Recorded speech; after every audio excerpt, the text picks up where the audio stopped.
Mi exmarido se volvía a casar y eligió mi finca para celebrar el banquete. Al ir a pagar, por la vieja costumbre, intentó que se lo apuntaran en la cuenta. El gerente, sonriendo, le dijo: «La señora directora ha indicado que su factura debe ser abonada en su totalidad». Yo, sentada en mi despacho, jugueteaba con una taza de té que volvía a estar caliente. 3 años de lucha para levantar un negocio de las cenizas de un matrimonio en ruinas. Finalmente, mi finca de eventos, La Esmeralda, se había consolidado como un referente de lujo a las afueras de Madrid.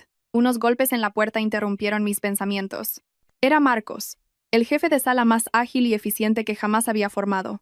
Al ver su expresión dubitativa, sus cejas ligeramente fruncidas, supe que algo no iba bien, o que acababa de llegar un cliente especialmente difícil. «Elena, ¿podrías echarle un vistazo a esto, por favor?», dijo Marcos, dejando una carpeta de reserva sobre mi mesa. Su tono era más vacilante de lo habitual. Arqueé una ceja, sin abrirla todavía. «¿Qué pasa? ¿Un cliente pidiendo un descuento imposible o un menú estrafalario? Ya sabes que tienes que seguir las normas de la empresa. No hace falta que me consultes estas menudencias». «No es eso. El precio aún no lo han discutido. Pero el cliente insiste en hablar directamente con la directora. Dice que son viejos conocidos y que quiere un trato especial. Vi el nombre del novio y me sonaba mucho. Creo que es tu exmarido». La mano que sostenía la taza de té se detuvo en el aire. Un silencio denso envolvió la habitación. El nombre de Javier, un nombre que llevaba 3 años evitando, que creía enterrado junto a los papeles del divorcio en el juzgado, regresaba de la forma más inesperada. Dejé la taza suavemente sobre el platillo. El sonido de la porcelana fue frío y cortante. «Déjame ver». Abrí la carpeta. Lo primero que vi fue el nombre del novio, Javier García, y el de la novia, Sofía Valdés, impresos en negrita. La fecha de la boda era para el mes siguiente. 500 invitados. Solicitaban el salón imperial, el más grande, con decoración exclusiva y el menú Prestige. Solté una risa amarga. Hay cosas que nunca cambian. 3 años sin vernos, y la manía de Javier por las apariencias y el postureo seguía intacta. De hecho, parecía haber subido de nivel ahora que había pescado a una nueva esposa con una fortuna considerable. Eché un vistazo al nombre de la novia, la hija de un conocido magnate inmobiliario de La Moraleja. Normal que Javier quisiera tirar la casa por la ventana. Quería usar esta boda para reafirmar su estatus, para lavar su imagen y, sobre todo, para presumir ante su nueva familia política de que tenía tantos contactos que podía reservar la finca más exclusiva de Madrid. Marcos, a mi lado, observaba mi reacción con disimulo. «Elena, si quieres, podemos rechazarlo con cualquier excusa. Decimos que el salón ya estaba reservado ese día.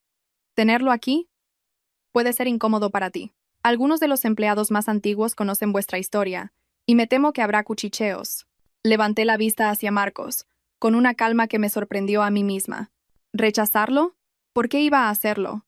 Tengo un negocio, y mi puerta está abierta a los clientes. ¿Por qué iba a espantar a alguien que viene a traer dinero? Además, esto no es solo una boda. Es la oportunidad perfecta para darle a Javier una última lección. Una lección sobre la reciprocidad y la honradez que nunca aprendió en todos los años que pasamos juntos. «No lo rechaces», dije, mi voz firme y clara. «Acepta la reserva. El cliente es el rey, y nosotros servimos a quien pague». «Pero, Elena», titubeó Marcos, «quiere verte para regatear el precio, diciendo que sois como de la familia. Me temo que intentará la misma jugada de siempre, dejar facturas sin pagar y dar largas». Me levanté y caminé hacia el gran ventanal, observando el bullicio del tráfico en la autovía. Las imágenes del pasado volvieron con una claridad dolorosa. Las cenas interminables con socios, las facturas a su nombre acumulándose en mi cajón, las promesas de luego te lo doy que se evaporaban con los vapores del alcohol. La deuda total que me dejó al divorciarnos ascendía a más de 30.000 euros. El sudor de mi frente, el dinero que había ahorrado céntimo a céntimo. El día del juicio, se sacudió la responsabilidad diciendo que eran gastos de representación para mantener a la familia, y yo sabía perfectamente que ese dinero se lo había gastado en aparentar delante de sus amigotes. Me giré y miré a Marcos directamente a los ojos. Mi sonrisa se había desvanecido, reemplazada por la seriedad de una empresaria. «Marcos, escucha atentamente mis instrucciones. Tramita esta reserva como la de cualquier otro cliente VIP, ni un céntimo de descuento. Cada gasto extra, desde una botella de agua hasta un aperitivo adicional, debe quedar registrado y firmado». Hice una pausa, enfatizando cada palabra. «Y lo más importante, redacta un anexo especial para el contrato. Te enviaré los detalles por correo. La regla de oro para esta boda es: Pago al contado. Sin deudas, sin familiares, sin excepciones. Marcos pareció entender mi intención. Una chispa de astucia brilló en sus ojos. Entendido. Hablaré con el departamento comercial ahora mismo. Pero, ¿y si insiste en verte a toda costa? Dile que estoy de viaje de negocios en el extranjero o en una junta de accionistas. Déjale que se luzca delante de su nueva novia. Quiero ver cuánto vale realmente ese orgullo de cartón piedra que tanto adora. Marcos asintió, cogió la carpeta y salió, mucho más seguro de sí mismo que cuando había entrado. La puerta se cerró, devolviéndome a la quietud. Me senté, girando el anillo de esmeralda de mi dedo. Javier, ¿de verdad crees que sigo siendo la misma Elena ingenua y crédula de hace 3 años? ¿Quieres usar mi escenario para interpretar tu papel de millonario? Pues bien, te construiré el escenario más grandioso, pero esta vez, la entrada te va a costar hasta el último gramo de esa fachada que tanto veneras. Después de que Marcos se fuera, no pude concentrarme más en el trabajo. Abrí el cajón inferior de mi escritorio, donde guardaba objetos personales que rara vez tocaba. Debajo de una pila de papeles viejos había una carpeta de anillas negra, con los bordes ya gastados. Era la carpeta de las deudas, el testigo mudo de mis 3 años de amargo matrimonio. Pasé las páginas amarillentas, mi propia letra, temblorosa de rabia e impotencia. Fecha. Cena con clientes de la constructora. 800 euros. Fecha. Cumpleaños de su amigo de la universidad. 1.200 euros. Fecha. Celebración del aniversario de sus tíos. 700 euros. Las cifras se sucedían. Una larga y deprimente letanía. Cada número era una ocasión en la que Javier había sacado pecho, invitando a todo el mundo a costa del sudor de su mujer. Recuerdo perfectamente una noche de lluvia torrencial. Hace 4 años. Mi negocio era entonces un pequeño restaurante familiar en el barrio de Chamberí, montado con préstamos de todas partes. Javier apareció con una decena de amigos, arrasando el local como un huracán. Pidió lo más caro del menú. Bogavante, carabineros, vinos de Rioja Gran Reserva. Durante toda la cena, su risa estentórea ahogaba el sonido de la lluvia. Comed y bebed sin miedo, que este sitio es de mi mujer o sea mío. Hoy invito yo, le decía a un amigo, dándole una palmada en la espalda, con la cara roja por el vino y un tono de arrogancia insoportable. Yo, desde la barra, sentía que me ardía el estómago. Esa misma mañana había tenido que pedirle al proveedor del mercado que me fiara el marisco, y mi marido lo estaba malgastando para impresionar a unos amigos que solo aparecían cuando había barra libre. Al final de la noche, el grupo se fue tambaleándose. Javier se acercó a la barra, con la cara congestionada. Cariño, apúntamelo en la cuenta. Luego en casa te doy el efectivo. Que me he dejado la cartera. Siempre la misma frase. Apúntamelo. Esas 2 palabras me persiguieron durante años. Lo miré, conteniendo a duras penas la frustración. Javier, este mes ya has acumulado más de 2.000 euros en la cuenta. Aún no he podido pagar el alquiler, ni los sueldos, ni las facturas. Por favor, págame algo. Su expresión cambió al instante. Golpeó la barra con la mano, asustando a las camareras, que se encogieron en un rincón. ¿Te pones así por 4 duros? ¿Ahora me vas a controlar el dinero? Estas cenas son para hacer contactos, para traer dinero a casa. ¿O te crees que salgo por diversión? Apúntalo y mañana te pago. Dicho esto, se largó, dejándome sola con una montaña de platos sucios y las miradas compasivas de mis empleados. Por supuesto, ese mañana nunca llegó. Cuando le pedía el dinero, siempre tenía una excusa. Que el cliente no le había pagado. Que tenía el dinero invertido en un terreno. Que el negocio aún no daba beneficios. El colmo fue cuando entró en la pequeña bodega del restaurante y se llevó 2 botellas de Vega Sicilia único, que yo guardaba como oro en paño para regalárselas a un inversor que me había ayudado muchísimo en mis inicios. Cuando descubrí que las botellas no estaban, le pregunté. Con total descaro, mientras se hurgaba los dientes con un palillo, me dijo: «Ah, sí, se las llevé ayer a mi jefe. Le caigo genial, me ha prometido que me asciende a director de departamento. No te vas a poner tacaña por 2 botellas de vino, ¿verdad? Es por mi carrera. ¿Pero tú sabes cuánto cuestan esas botellas? ¿Y las coges sin decirme nada?», grité, desesperada. «Venga ya», me espetó. «No seas tan rancia. Deja de contar los céntimos como una verdulera. Cuando sea un pez gordo, te compraré una bodega entera». El ascenso nunca llegó. Lo que sí llegó fue una espiral de deudas, apuestas y juergas hasta el amanecer. La cuenta en el restaurante engordaba con cada página que pasaba, hasta que alcanzó los 30.000 euros. Fue entonces cuando no pude más. El día del juicio, declaró sin un ápice de vergüenza ante el juez. «Esa deuda es un gasto familiar.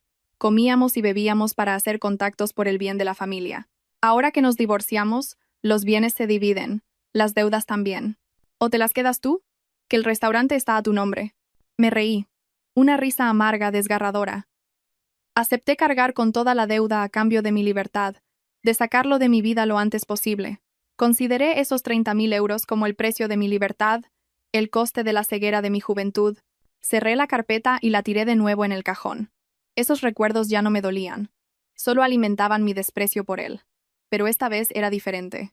Javier ya no era mi marido, y la Esmeralda no era el pequeño restaurante de barrio donde él podía hacer y deshacer a su antojo. Iba a usar su propia fachada, esa enfermedad por las apariencias que corría por sus venas, para tenderle una trampa. Una trampa dulce, deslumbrante y lujosa, digna del papel de millonario que intentaba interpretar. Tal y como esperaba, 2 días después de que Marcos aceptara la reserva, sonó mi móvil personal.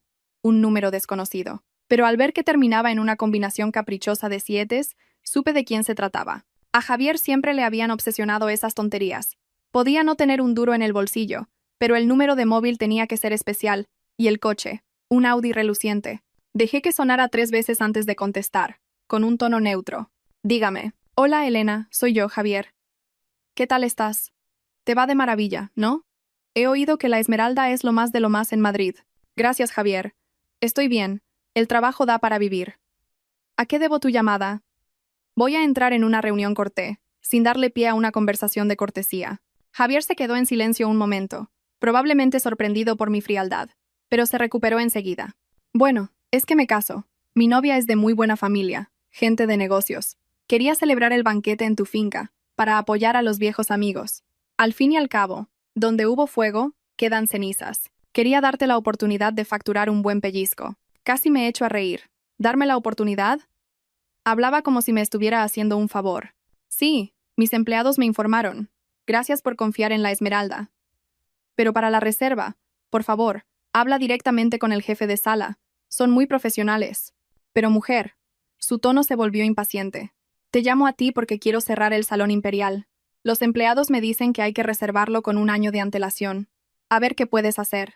Guárdamelo para el día 18 del mes que viene, por los viejos tiempos. Y, oye, ya que te apoyo, tendrás que enrollarte un poco con el precio, ¿no? Me recosté en la silla, mirando el cielo gris que anunciaba tormenta. Empezaba a mostrar su verdadera cara. Enrollarse, en el diccionario de Javier, significaba un descuento masivo, extras por doquier y, lo más importante, poder pagar a plazos, o nunca. Javier, dije, mi voz endureciéndose. En primer lugar, el Salón Imperial está muy solicitado, pero puedo usar mi prioridad como directora para reservártelo. Sin embargo, en cuanto al precio y las condiciones de pago, tengo que ser clara. La Esmeralda ahora es una sociedad anónima, con un consejo de administración y auditorías externas. Todos los ingresos y gastos deben ser transparentes. Ya no soy la dueña de un pequeño restaurante que puede fiar a quien quiera. Si me salto las normas, tendré problemas con los accionistas. Hubo un silencio al otro lado. Podía imaginarme la cara de Javier, roja de ira. Odiaba que le dijeran que no, especialmente una mujer a la que una vez había menospreciado. ¿Qué quieres decir con eso?, gruñó. ¿Crees que no tengo dinero para pagar? He cambiado mucho. Estoy metido en un proyecto inmobiliario en la Costa del Sol que mueve millones. Solo te pido un poco de flexibilidad por la confianza. El dinero para mí no es un problema. El pez había picado. Se había metido él solo en la jaula de oro que había construido con sus mentiras. «Oh, qué bien», exclamé fingiendo alegría. «Si te va tan bien, me quedo mucho más tranquila. Entonces no tendrás problema en seguir el protocolo VIP. En el contrato se especifica claramente el calendario de pagos. Y, como sabrás, nuestros clientes VIP son millonarios de verdad. Nunca regatean ni piden pagar a plazos. Quedaría muy poco elegante». Enfatiqué las palabras poco elegante. Sabía dónde darle. Javier carraspeó, intentando salvar su orgullo. Claro, no era mi intención. Solo quería informarme. Dile a tu gente que prepare el contrato. Mandaré a alguien a gestionarlo. Pero, recuérdalo, tiene que ser algo espectacular. No quiero quedar mal con la familia de mi novia. No te preocupes, sonreí, una sonrisa afilada. Supervisaré personalmente tu boda. Te aseguro que será un recuerdo. Inolvidable. Colgué. El juego acababa de empezar. Quería espectáculo. Le daría espectáculo. Quería demostrar su estatus. Le daría la oportunidad de hacerlo hasta las últimas consecuencias. El único problema era que su cuenta bancaria vacía y su honor hecho jirones no iban a poder soportar el peso de tanta ostentación. Esa misma tarde, quedé con Laura, mi mejor amiga de la universidad y ahora abogada en una importante consultora financiera. Nos vimos en una terraza cerca del Retiro. Laura fue la única testigo de todo mi infierno matrimonial y la que me ayudó a tramitar el divorcio de la forma más rápida posible. Nada más sentarse, me miró con curiosidad. ¿A qué viene tanta prisa? Seguro que hay lío. No me digas que el fantasma de Javier ha vuelto a aparecer. Has acertado, reí, empujándole su zumo de naranja. Se casa. Y lo más surrealista es que ha reservado mi finca para el banquete. Laura casi se atraganta. Me miró con los ojos como platos. ¿Qué? ¿Pero ese tío está loco? ¿O ha perdido el sentido de la vergüenza? Con la deuda que aún tiene contigo. ¿Y se atreve a volver? ¿Y tú has aceptado? Claro que he aceptado, respondí con calma. ¿Por qué no? Es un cliente con dinero. ¿Pero qué dinero ni qué dinero, Elena? Laura golpeó la mesa. ¿No conoces al personaje?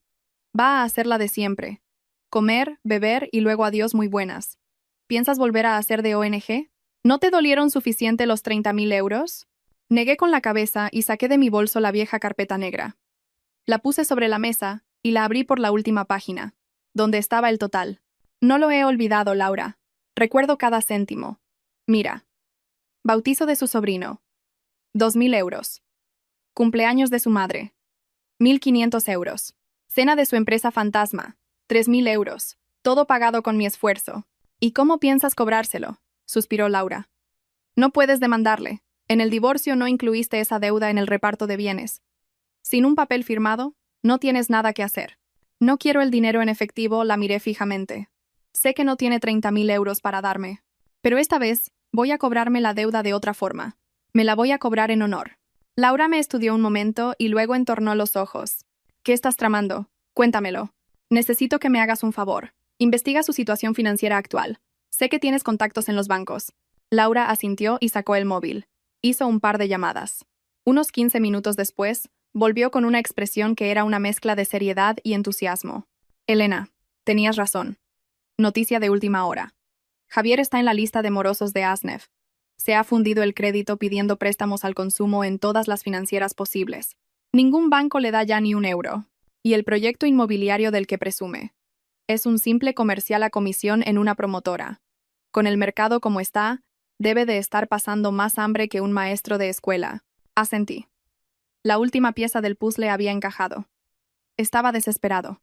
Reservó en mi finca pensando que yo sería flexible y le fiaría. Su plan era usar el dinero de los regalos de boda para pagar el banquete y saldar otras deudas. Exacto, dijo Laura, chasqueando los dedos. Matar 2 pájaros de un tiro. Pero si le cortas la vía de la financiación y le exiges el pago inmediato, está acabado. Precisamente sonreí. Le tenderé una red preciosa. Le daré todo el postureo que quiera. Le dejaré creer que confío en él. Pero en el último momento, le quitaré la silla. Le conté a Laura mi plan detallado, el contrato blindado, las condiciones de pago inflexibles y cómo usaría a su nueva esposa rica y el propio ego de Javier para acorralarlo. Cuando terminé, Laura aplaudió. ¡Bravo! ¡Qué jugada maestra, amiga! Así se hace. Hay que darle una lección que no olvide en su vida. Un tipo que vive a costa de su mujer y encima es un desagradecido no merece menos. Tira para adelante. Si necesitas asesoramiento legal para el contrato, cuenta conmigo. Sosteniendo la vieja carpeta me sentí más ligera que nunca. Había pasado demasiado tiempo en la oscuridad. Había llegado el momento de que cumpliera su último propósito. No para reclamar dinero, sino para reclamar justicia. El lunes por la mañana, convoqué una reunión extraordinaria con los departamentos comercial, de eventos y de contabilidad. El ambiente en la sala era tenso. Todos notaban mi seriedad inusual. Hoy quiero informaros sobre un protocolo especial que se aplicará a la boda del día 18 del mes que viene. La boda del cliente Javier García, dije para empezar. La sala quedó en silencio. Varios empleados veteranos se miraron entre sí. Sabían quién era Javier. Es un cliente VIP, pero también un cliente con un alto riesgo de impago, dije sin rodeos. Por lo tanto, he establecido una nueva normativa. El contrato de este evento deberá incluir una cláusula de pago del 100% del importe restante inmediatamente después de finalizar el banquete. E insisto, inmediatamente, antes de que el cliente saque ningún bien del recinto. El jefe de contabilidad levantó la mano. Disculpe, directora, pero normalmente en eventos grandes permitimos que se deje un 10% o 20% pendiente para liquidar en los días siguientes. Si somos tan estrictos, ¿no se quejará el cliente? Con otros clientes sí. Con este no respondí. Tajante. Cero deudas. Cero promesas verbales. Cada extra que surja, aunque sea una Coca-Cola, debe ser firmado y abonado al momento. Si el cliente no paga la totalidad, el equipo de seguridad no permitirá que se lleven los sobres con el dinero de los regalos. Miré a mi alrededor, deteniéndome en Marcos. Marcos, encárgate de redactar ese anexo. Pon la cláusula de pago en negrita y mayúsculas. Explícaselo claramente al cliente antes de que firme. Quiero asegurarme de que no pueda alegar que no lo sabía o no lo leyó. Entendido, directora, asintió Marcos con firmeza. Además, continué. En cuanto a la decoración y el menú, atenderemos cualquier petición que haga. Es más, le ofreceremos las opciones más exclusivas. Pero el principio es, según paguen, así se sirve. Si quieren flores importadas de Holanda, se requiere un depósito del 70% del coste de las flores. Si quieren bogavante de Galicia, se paga el producto por adelantado. No vamos a adelantar ni €1 para este evento. Los empleados empezaron a murmurar. Nunca me habían visto dar órdenes tan estrictas y detalladas. Pero también entendían que no era un capricho personal, sino una medida para proteger la empresa de un riesgo real. Elena. ¿Y si llegado el momento se niegan a pagar? Preguntó preocupada una joven comercial. ¿No nos dará mala fama retener a la gente? Tranquila, sonreí para calmarla. Una persona como Javier valora más las apariencias que su propia vida. Se casa con una mujer rica, delante de toda su familia y socios. Jamás se atrevería a montar un escándalo y quedar en ridículo. Solo tenemos que ser firmes, educados y seguir la ley. Esta trampa no es para atraparlo, es para que él mismo se ate a su obligación de pagar. Al terminar la reunión, sentí una nueva energía. Ya no era la víctima. Tenía el control del juego. La jaula estaba montada, sólida y afilada. Solo faltaba que la presa entrara, con toda su arrogancia y su exceso de confianza. Volví a mi despacho y miré el calendario. Faltaba un mes para preparar el acto final, donde todas las deudas, las del dinero y las del alma, se saldarían de una vez por todas. 3 días después, a las 9 en punto de la mañana, Javier apareció en la recepción de la Esmeralda. Pero no venía solo. A su lado, una joven de aspecto moderno, vestida de marca de la cabeza a los pies. El bolso Chanel que llevaba se balanceaba con cada uno de sus altivos pasos. Era Sofía, su prometida. Desde mi despacho, observaba la escena a través de las cámaras de seguridad. Javier, con un traje de raya diplomática y el pelo engominado, caminaba junto a Sofía con una actitud casi servil. No paraba de asentir y sonreír intentando complacerla en todo. Marcos los recibió personalmente y los llevó a ver el salón imperial. A través de la pantalla, vi cómo Sofía inspeccionaba el lugar con aire crítico. Se detuvo en el centro del salón, entornó los ojos hacia el techo y le dijo algo a Javier. Él se sacó un pañuelo y se secó el sudor de la frente, visiblemente nervioso. Activé el micrófono para escuchar. «Cariño, mira este techo», dijo Sofía con voz melosa pero cargada de desdén. «Es bajísimo. ¿Cómo vamos a colgar la lámpara de cristal de Swarovski que he encargado en Italia? Me dijiste que esta era la mejor finca de Madrid. ¿Y es esto? Pero...» Mi amor se apresuró a calmarla, Javier. «Es el salón más alto que tienen. Mide 6 metros. Tu lámpara cabe de sobra. Ya te dije que he movido hilos para conseguirnos el mejor sitio». Sofía hizo un mohín y sacó el móvil para hacer una videollamada. A los pocos segundos, apareció en la pantalla la cara de otra chica de su edad, que parecía estar en un spa de lujo. «Carla, tía, mira este salón. Estoy viendo sitios para la boda. Se supone que es de 5 estrellas, pero me parece un poco cutre, ¿no?» La voz de su prima Carla salió por el altavoz, chillona y mordaz. «Madre mía, Sophie. ¿Pero qué es eso tan pequeño? Con el techo tan bajo. Ten cuidado, no se golpee el novio. Y eso que tu futuro marido muy alto no es. Ahí va a aparecer un pitufo». Mi boda fue en el Ritz, con techos de 10 metros. «Tía, es tu primera boda y te casas con un supuesto millonario. Celebrarlo en un sitio tan normalito va a ser la comidilla de todo el mundo». El comentario de Carla fue la gota que colmó el vaso. La cara de Sofía se puso roja de ira. Colgó bruscamente y la apagó con Javier. «¿Has oído? Carla se está riendo de mí. No sé cómo lo vas a hacer, pero mi boda tiene que ser la mejor. Tiene que dejar en ridículo a la de mi prima. Quiero que cambies esta moqueta hortera por una de terciopelo azul noche. Y las flores, todas naturales. Nada de flores de plástico baratas. Javier palideció. Pero, cariño, todos esos cambios. El coste. ¿Qué coste ni qué coste? Le espetó ella. ¿Ahora me vas a racanear el dinero? Decías que eras un tiburón inmobiliario, que el dinero no era un problema, ¿y ahora te pones a contar céntimos? Si no puedes pagarlo, se lo digo a mi padre. Pero luego no te quejes si no te guardo las apariencias como marido. El golpe fue certero. Lo que más temía Javier era que su familia política lo menospreciara. Se recompuso al instante, sacando pecho. Tonterías. ¿Quién ha dicho que me importe el dinero? Solo me preocupaba que te cansaras. Por supuesto, lo que tú quieras. Mi reina. Se giró hacia Marcos, adoptando un tono autoritario para impresionar a su prometida. ¿Ha oído a mi mujer? Apunte todas sus peticiones. Cambien la moqueta, las lámparas, las flores. Quiero el mejor presupuesto, el más caro. El dinero no es un problema. Marcos, con su sonrisa profesional intacta, asintió, aunque en sus ojos se leía una mezcla de lástima y diversión. Por supuesto, señor. Tomo nota de todo. Les prepararemos un presupuesto detallado esta misma tarde. Apagué la cámara, reclinándome en mi silla. La guerra de egos había comenzado, y la propia esposa de Javier lo estaba empujando al abismo más rápido de lo que yo había imaginado. Esa tal Carla había resultado ser una aliada inesperada. Esa tarde Marcos me trajo el presupuesto revisado con una sonrisa maliciosa. Aquí tienes. Esta cifra seguro que le sube la atención a Javier. Cogí el papel. El coste total estimado era de 150.000 euros. De ellos, el menú para los 500 invitados eran 50.000. Los otros 100.000 eran exclusivamente para los caprichos de Sofía. Moqueta de terciopelo importada de Bélgica, 20.000 euros. Rosas de Ecuador transportadas en avión, 30.000 euros. Equipo de sonido e iluminación de concierto, 15.000 euros. Cambio del menú a bogavante y solomillo de buey, 35.000 euros. He seguido tus instrucciones, explicó Marcos. He contactado con los proveedores más caros y exclusivos. El de las flores ya me ha dicho que exige el pago del 100% por adelantado. Perfecto, asentí. Ahora baja y enséñaselo. Y observa bien su reacción. Volví a encender la cámara de la sala VIP donde esperaban.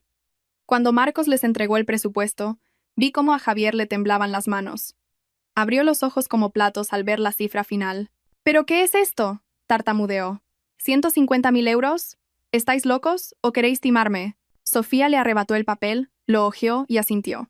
Pues a mí me parece razonable. Las flores importadas y el bogavante son caros. No veo nada raro.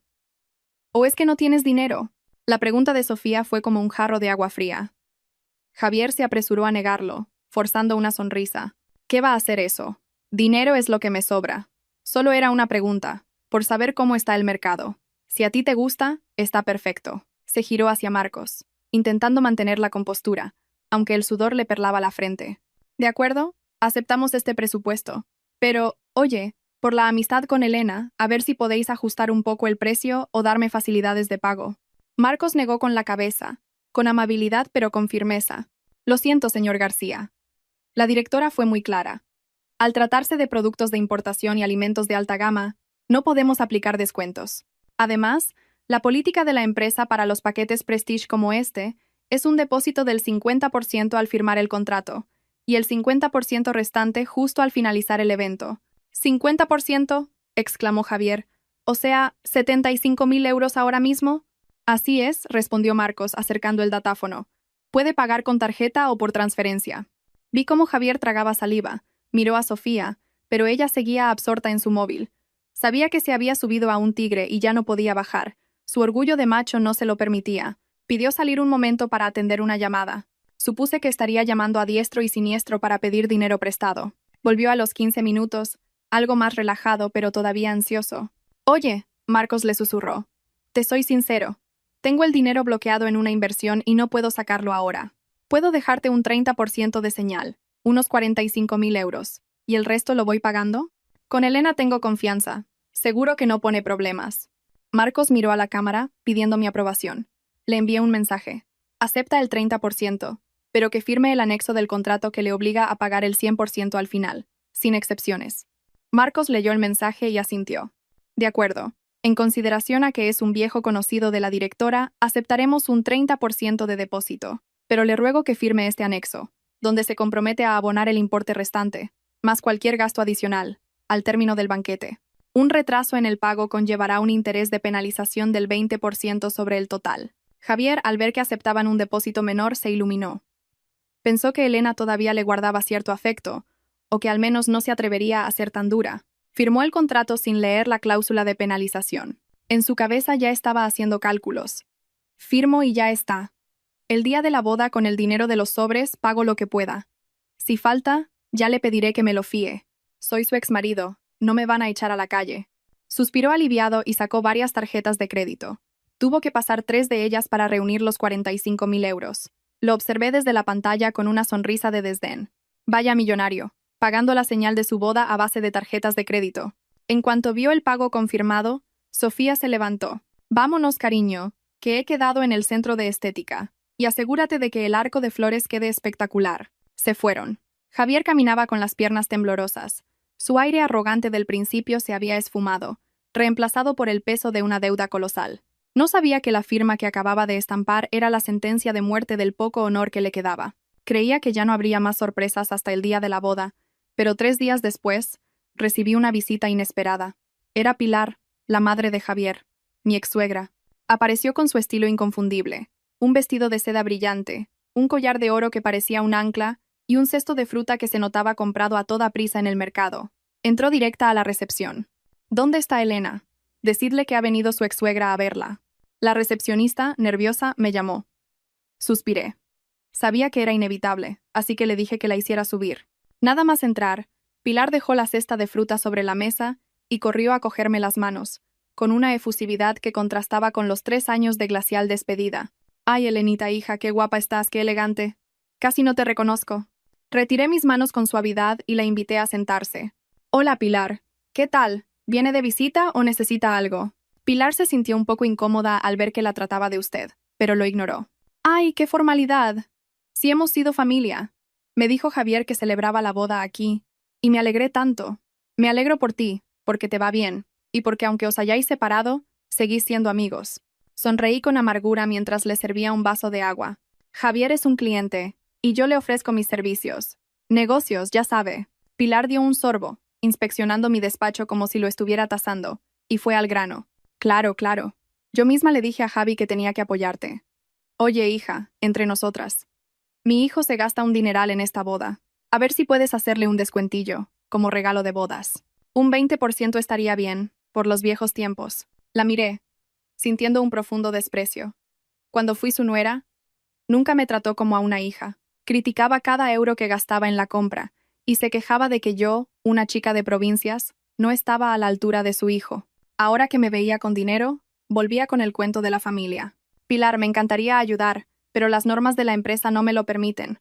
Los precios son fijos. Si hago un descuento, tengo que poner el dinero de mi bolsillo para compensar a los accionistas. Le ruego que lo entienda. Al ver que no conseguía nada, Pilar cambió de estrategia.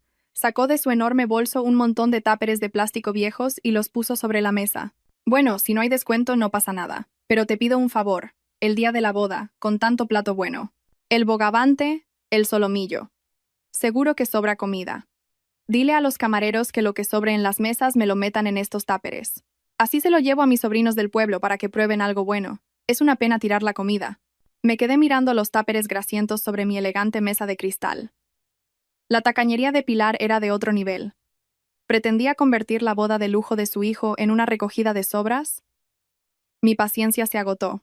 Me levanté y me puse frente a ella. Pilar, lo siento, pero tengo que ser directa. Esto es una finca de eventos de 5 estrellas, no un bar de menú. Nuestras normas prohíben que los clientes se lleven la comida de esa manera. Es poco higiénico y daña nuestra imagen. Además, su futura nuera es una señorita de buena familia. ¿Qué pensará si la ve haciendo eso? Pilar se puso roja como un tomate. Se levantó de un salto, señalándome. Ah, claro. Como ahora eres rica, desprecias a mi familia. Te da vergüenza que te vean conmigo. Soy la madre del novio, tengo derecho. La comida la pagamos nosotros, así que hago con ella lo que quiero. No me vengas a dar lecciones. Se equivoca, respondí con una calma glacial. Quien paga es su hijo, y todavía no ha pagado todo. Y este es mi negocio, y tengo derecho a rechazar peticiones que no sean apropiadas. Mi empresa paga impuestos y cuida su reputación, no es una ONG ni el escenario para las chapuzas de su familia. Pilar se quedó sin palabras. No esperaba que la nuera sumisa de antaño se atreviera a responderle así. recogió sus táperes refunfuñando. Desagradecida. Ya veremos cuánto te dura la buena vida. Si no quieres, no quieres, no te pongas así. Se fue enfurruñada, llevándose la cesta de fruta intacta. Antes de salir, me lanzó una mirada fulminante. Pues que sepas que el día de la boda le diré a toda mi familia que arrase con todo. No te vamos a dejar ni las migas. La puerta se cerró de un portazo. Negué con la cabeza. De tal palo, tal astilla. Esa familia vivía de las apariencias y la mezquindad.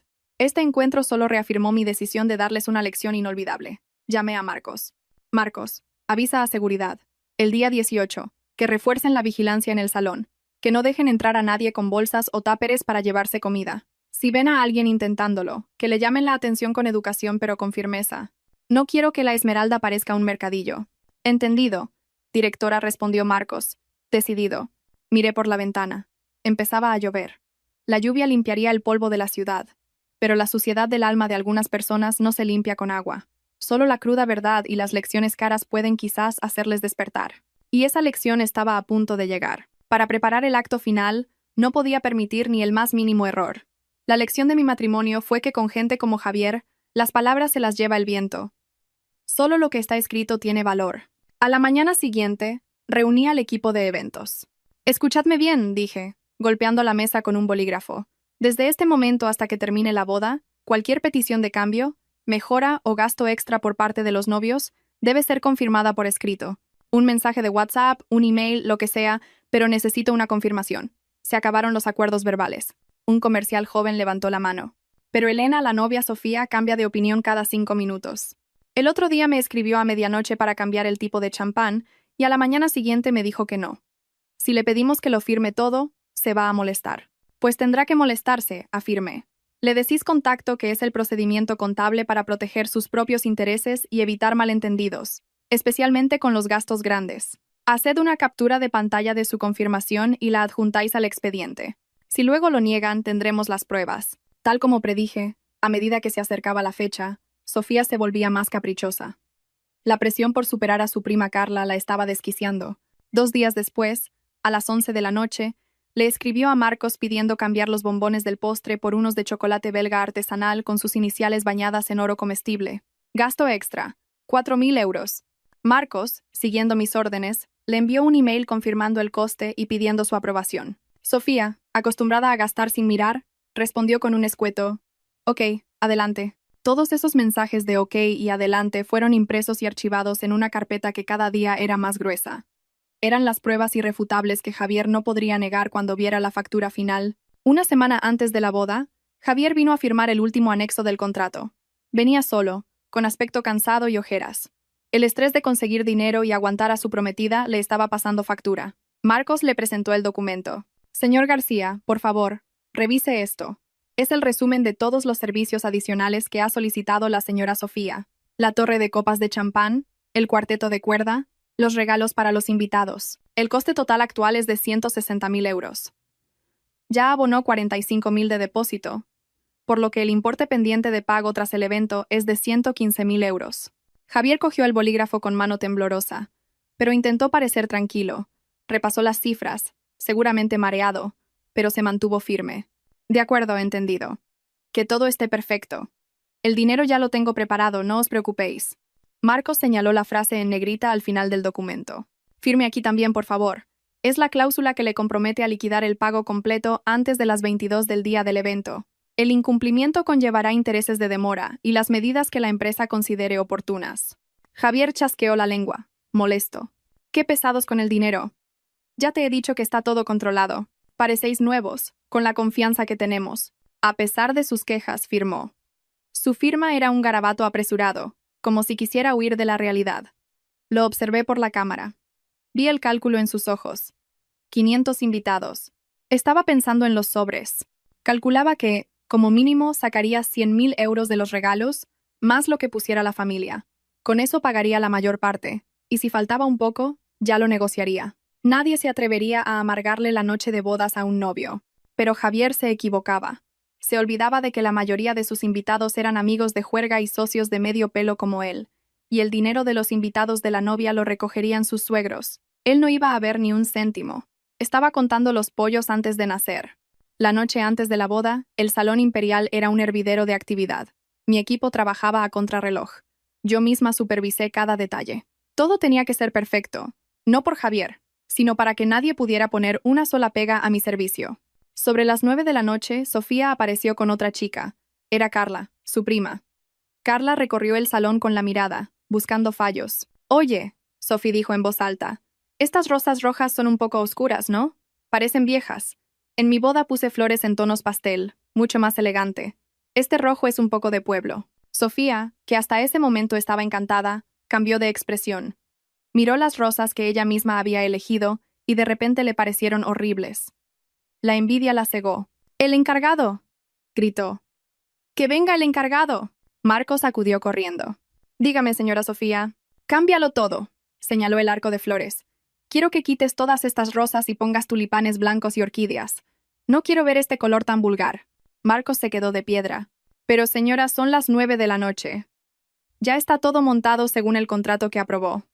Cambiarlo todo ahora. No daría tiempo. Y el coste sería altísimo». «No me importa», gritó ella, mirando de reojo a Carla, que sonreía con suficiencia.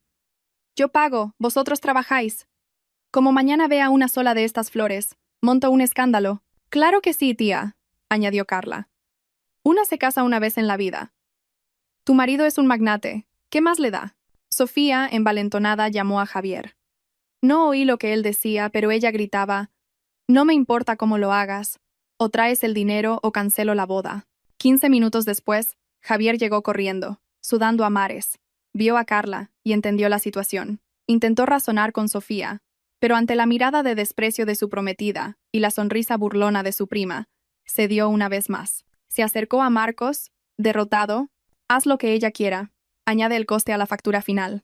Marcos me miró. Yo estaba observando desde la planta superior. Asentí. «De acuerdo», le dijo a Javier. «Dado que es una urgencia, tendremos que movilizar al equipo de noche y comprar las flores a un precio más alto. El coste adicional de este cambio es de 5.000 euros. Por favor, firme este albarán de conformidad». Javier firmó a ciegas. Otros 5.000 euros se sumaban a la montaña de deudas. Negué con la cabeza. El orgullo es un arma de doble filo, y estaba desangrando el bolsillo vacío de Javier. El día D finalmente llegó. Estuve en la finca desde primera hora, impecable con un traje negro que denotaba autoridad. Hoy no solo era la directora de orquesta de este gran final. Reuní al personal de recepción y seguridad. «Hoy es un día clave», dije. «Habrá mucha gente. La seguridad es prioritaria. El personal de recepción tiene prohibido aceptar propinas de los invitados a cambio de hacer la vista gorda. Si me entero de que alguien ha aceptado dinero para dejar salir algo o para permitir una deuda, será despedido en el acto». «Entendido», respondieron al unísono. Sobre las 10, llegó Laura, espectacular con un vestido rojo, como si fuera a los Goya. «¿Lista para el espectáculo, jefa?», me guiñó un ojo, con una bolsa de palomitas en la mano. «He venido pronto para coger buen sitio». «Tranquila, Rey. El plato fuerte es al final. Sube a mi despacho y tomamos algo». Subimos a la sala de control.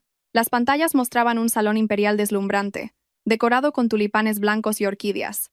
Exactamente como quería la novia. Pero detrás de esa belleza se escondía una deuda que estaba a punto de aplastar al novio. A las 11 empezaron a llegar los invitados. La familia de Javier fue la primera. Pilar llevaba un vestido de madrina de color fucsia, recargada de joyas de oro, como una tienda de compro oro andante. Se paseaba por la entrada, saludando a todo el mundo con su vozarrón. «Hola a todos. ¿Qué os parece la finca? Espectacular, ¿eh? Es de una amiga íntima de mi Javi. Nos ha hecho un precio especial. Mirad esas flores, traídas de Holanda, carísimas». Los parientes del pueblo la miraban con admiración. «Qué suerte tienes, Pilar. Menudo hijo más triunfador. Esta es la boda más grande que se ha visto en el pueblo». Javier, a su lado, hinchaba el pecho. Llevaba un smoking blanco que le quedaba algo justo, pero se sentía el rey del mundo, aunque no podía evitar lanzar miradas nerviosas hacia la zona de recepción. Disfrutaba de sus últimos minutos de gloria. De repente, un Maybach se detuvo en la puerta. Los padres de Sofía. Se notaba a la legua que eran gente de dinero, con una elegancia natural que contrastaba con la ostentación forzada de la familia de Javier. Javier corrió a abrirles la puerta. «Suegro, suegra, bienvenidos». El padre de Sofía apenas asintió, mirándolo con frialdad, y entró sin más. Parecía que no le hacía ninguna gracia su nuevo yerno. Sofía bajó del coche, deslumbrante con un vestido de diseño, Ignoró a Javier y fue directa a saludar a su grupo de amigas, entre las que estaba Carla. «Qué guapa, Sophie», dijo Carla. «Veo que al final cambiaste las flores. Así sí. Te habrá costado un ojo de la cara, ¿no?» «Va, calderilla», respondió Sofía, altiva. «A Javier no le importa gastar en mí». Vi a Javier en la pantalla, solo, atrapado entre dos mundos.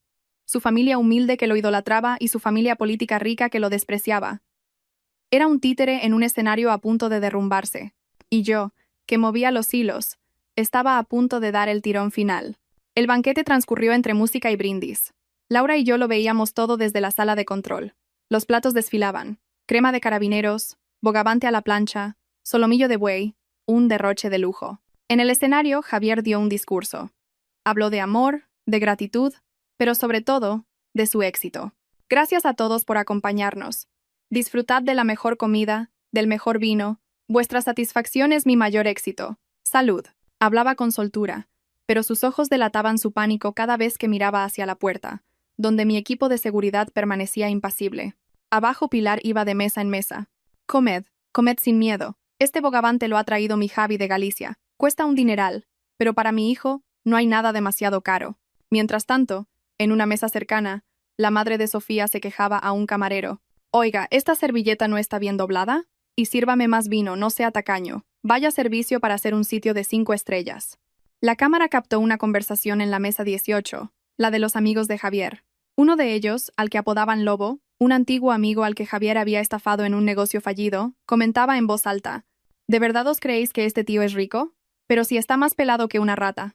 El mes pasado me pidió 50 euros para pagar la luz». «¿En serio?», preguntó otro. «¿Y este bodorrio?». «Puro teatro», rió Lobo. «Se casa con la pija esta por la pasta. Tiene más deudas que el Estado. El Rolex que lleva es una imitación de las buenas, de las que venden en el Top Manta». El rumor empezó a extenderse. Las miradas de sospecha se clavaron en el novio. Javier lo notó. Su sonrisa se congeló. Apuró su copa para calmar los nervios, pero el alcohol solo avivó su miedo. «Elena, empieza la fiesta», me codeó Laura. «Esto es solo el aperitivo», sonreí. «Lo bueno está por llegar». A las 14:30, el banquete terminó.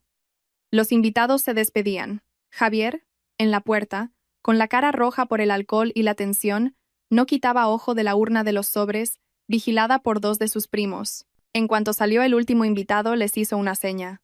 «Rápido, llevad el dinero al coche». Los 2 jóvenes levantaron la urna y se dirigieron a la salida. En ese momento, Marcos y 3 guardias de seguridad les cortaron el paso. «Disculpe, señor García», dijo Marcos, educado pero firme. «Según el contrato que usted firmó, debe abonar la totalidad de la factura antes de retirar ningún bien del establecimiento». Javier se quedó helado. «¿Pero qué dices? Aparta. Llevo el dinero a casa, lo cuento y mañana os pago». «¿Qué clase de broma es esta?». «Lo siento, señor, las normas son las normas», insistió Marcos, mostrándole la factura. «El importe pendiente es de 115.000 euros, más los 5.000 del cambio de flores de anoche. En total, 120.000 euros. Por favor, pase por recepción para abonarlo». «Ya te he dicho que pagaré mañana», gritó Javier, intentando apartarlo. Pilar, al ver el jaleo, acudió corriendo. «Pero bueno, ¿queréis robarle el dinero a mi hijo? Son sus regalos, nos los llevamos cuando queramos. Apartad o llamo a la policía». Los guardias formaron una barrera humana. La tensión era máxima. Los padres de Sofía y ella misma, que esperaban el coche, se acercaron al oír el alboroto. «¿Qué pasa aquí?», preguntó el suegro, con voz autoritaria. Javier, nervioso, intentó disimular. «Nada, suegro, un pequeño malentendido con el personal. Id yendo al coche, que ahora voy». Pero Marcos no le dejó mentir. «Disculpen, señores, no estamos creando ningún problema. El señor García firmó un contrato comprometiéndose al pago inmediato. Solo estamos cumpliendo con lo acordado. Le invitamos a pasar por caja para que podamos abrirles la puerta». El suegro frunció el ceño. «¿Cómo que no has pagado el banquete?» Pensaba hacer una transferencia desde casa. «Es que me he dejado las tarjetas», balbuceó Javier, sudando a mares. «¿Que te has dejado las tarjetas?», gruñó el suegro. «¿Organizas una boda de más de 100.000 euros y te dejas las tarjetas? ¿Quieres que seamos el hazmerreír de todo Madrid?». Acorralado, Javier sacó el móvil y me llamó. El timbre sonó en mi despacho. Miré a Laura, sonreí y descolgué, activando el altavoz y conectándolo al sistema de megafonía del vestíbulo. «Elena», gritó Javier. «¿Pero cómo has educado a tus empleados? Me están reteniendo». ¿Quieres que monte un escándalo? Mi voz resonó, clara y tranquila, por todo el vestíbulo. Javier, mis empleados solo cumplen con su deber. El contrato está firmado. Paga los 120.000 euros y podrás irte a donde quieras. La Esmeralda es un negocio serio, no un bar de pueblo donde se fía a cualquiera. ¿Cómo te atreves? La deuda de 30.000 euros de antes ni me la reclamaste y ahora te pones así por esto. Se hizo un silencio sepulcral. Todas las miradas se clavaron en Javier. Sus suegros y Sofía estaban atónitos. ¿Una deuda de 30.000 euros? El secreto mejor guardado de Javier acababa de salir a la luz. Ya que lo mencionas, Javier continué, mi voz más dura. Esos 30.000 euros los di por perdidos, como el precio que pagué por el error de haberme casado contigo. Pero esta nueva deuda es el sueldo de mis empleados, el beneficio de mis socios. Y no te voy a perdonar ni un céntimo. No dejes que tus suegros tengan que avergonzarse de tener un yerno que es un farsante. Colgué. Javier se quedó paralizado. Miró a sus suegros y vio en sus ojos un desprecio que lo aniquiló. Sofía se abalanzó sobre él. Me has engañado. Decías que eras millonario. Resulta que eres un moroso. ¿Qué es eso de los 30.000 euros? Habla. Cariño, cálmate, es un malentendido. Yo tengo dinero. Se giró hacia la urna de los sobres, su única esperanza. El dinero está ahí. Abridla y os pago. Intentó cogerla, pero Marcos y los guardias se lo impidieron. Lo siento, señor. El protocolo no permite usar el dinero de los sobres para pagar directamente. Debe usar tarjeta o transferencia. No tengo tarjeta, quiero pagar en efectivo, gritaba desesperado. Sofía, humillada, le espetó. Deja de hacer el ridículo. Saca la tarjeta y paga de una vez. ¿O te duele el dinero? Javier se detuvo.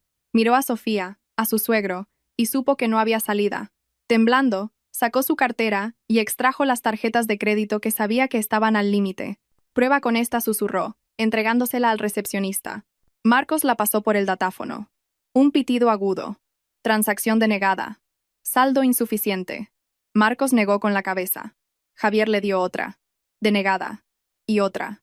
Y otra. Las 4 tarjetas fueron rechazadas. Javier, pálido como un muerto, se quedó sin fuerzas. En ese momento, Carla, la prima de Sofía, que lo había estado grabando todo en directo para sus redes sociales, se acercó. ¡Ay, primito! Si no recuerdo mal, estas tarjetas las dejaste tiritando para pagar la señal.